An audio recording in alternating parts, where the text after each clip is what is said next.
Тем временем в Уфе скоро пройдет презентация 3 приложений для смартфона на башкирском языке. IQ Балабаш для детей, Ино Фанбаш для более взрослого поколения и игра Эль-Ляси. Созданием программ занимался фонд по сохранению и развитию башкирского языка.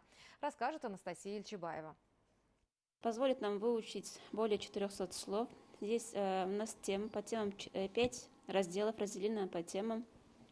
Первый, например, открываем тему у нас фатир, квартире. Стул.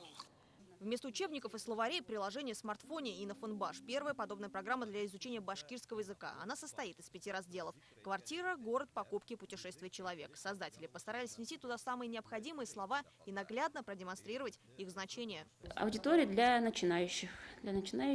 Дети, взрослые могут пользоваться. Вместо словаря могут использовать. Мы не можем каждому учителю рекомендовать или что-то говорить, им указывать. Если учителю нравится такое приложение или как они используют на уроках, то, конечно, могут использовать. Но это на усмотрение учителя. Красочное приложение с понятным интерфейсом вполне может стать дополнением к стандартной программе обучения или же для самостоятельного изучения языка. Программу можно скачать уже сейчас. Она доступна в Play Market и App Store. Еще один проект – это сервис для детей IQ Балабаш. В отличие от Ино Фанбаш, весь процесс изучения башкирского здесь проходит в игровой форме. Ребенок может совмещать приятное с полезным.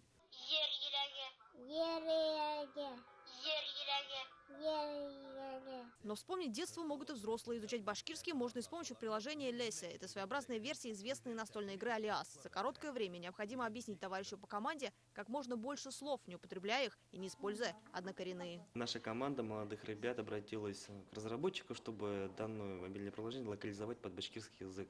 Разработчики находятся вообще в Украине. И они, находясь там, вообще абсолютно на безвозмездной основе, решили нам помочь и тем самым сделать башкирскую версию игры. Они сейчас тоже готовы каждый раз выводить обновления мобильного приложения. В игре есть разные категории слов для начинающих и для тех, кто уже хорошо владеет башкирским. Также разработчики будут регулярно добавлять тематические разделы, пока программа доступна лишь в Play Market. Но в скором времени и пользователи айфонов смогут ее установить. А 14 декабря пройдет официальная презентация всех приложений. Анастасия Ильчебаева, Азамат Мухаммедшин. Новости Уфа.